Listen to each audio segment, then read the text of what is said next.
भारत चीन एलएसी यानी life of actual control पर टेंशन अपने पूरी चरम पर है।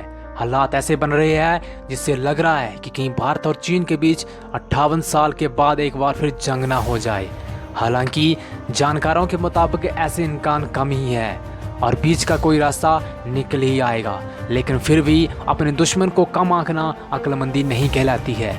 इसलिए ज़रूरी है दुश्मन की ताकत को समझ लेना, ताकि मुकाबला होने की सूरत में हम ड्रैगन की चालबाजियों का मुंह तोड़ जवाब दे सके। सैनिकों के मामले में दुनिया की सबसे बड़ी आर्मी, 14 लाख से ज़्यादा जवान, आधुनिक हथियारों से लैस, कुछ भी कर गुजरने का जज्बा।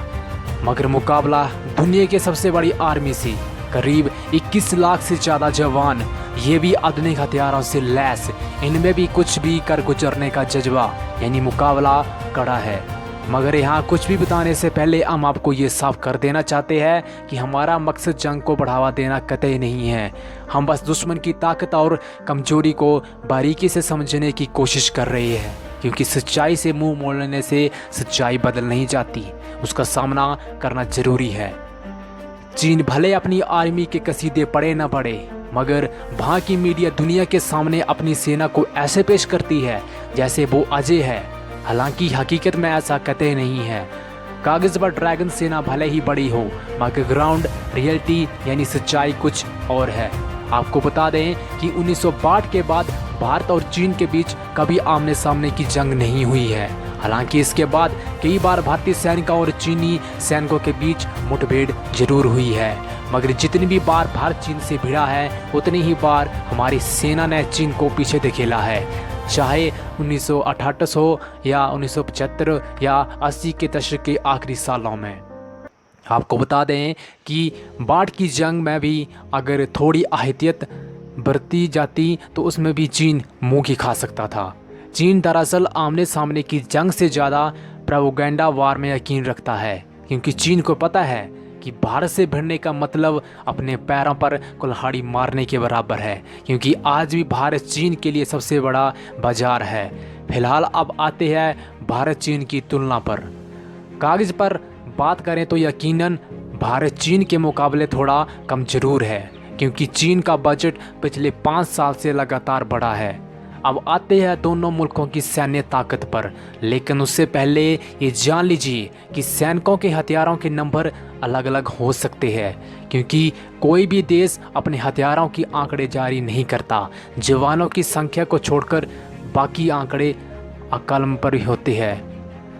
ग्लोबल फायर आर्म के मुताबिक दुनिया में सबसे ज़्यादा 14 लाख सक्रिय सैनिक और महज 5 लाख रिजर्व सैनिक चीन के पास है, जबकि भारत के 14 लाख सक्रिय सैनिक और देश में रिजर्व सैनिक की संख्या 21 लाख है।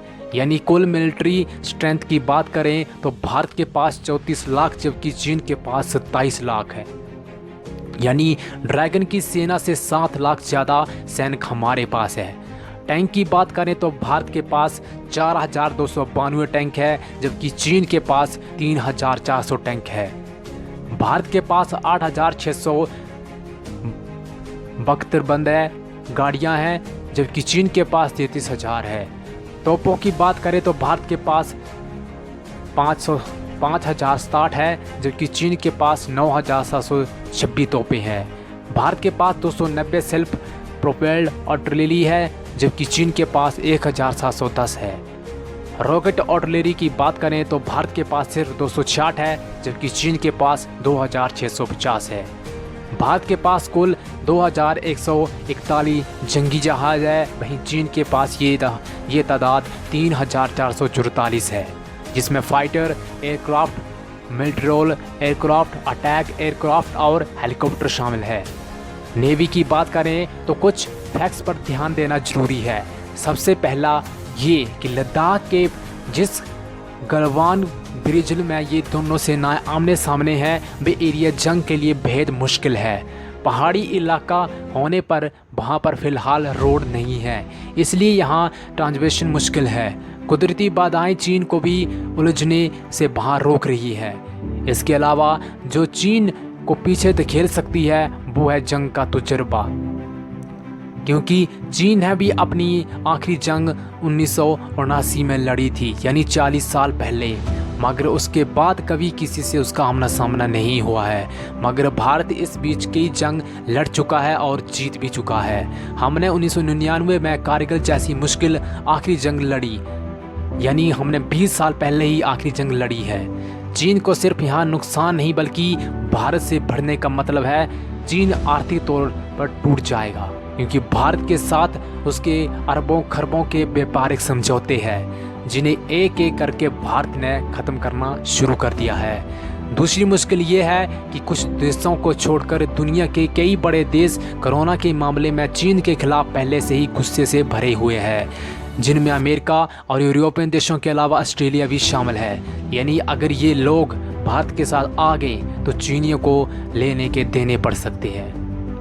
तो दोस्तों आज के फिलहाल इतना ही। देखते रहिए ट्रेंडिंग न्यूज़ को। जय हिंद, वंदे मातरम।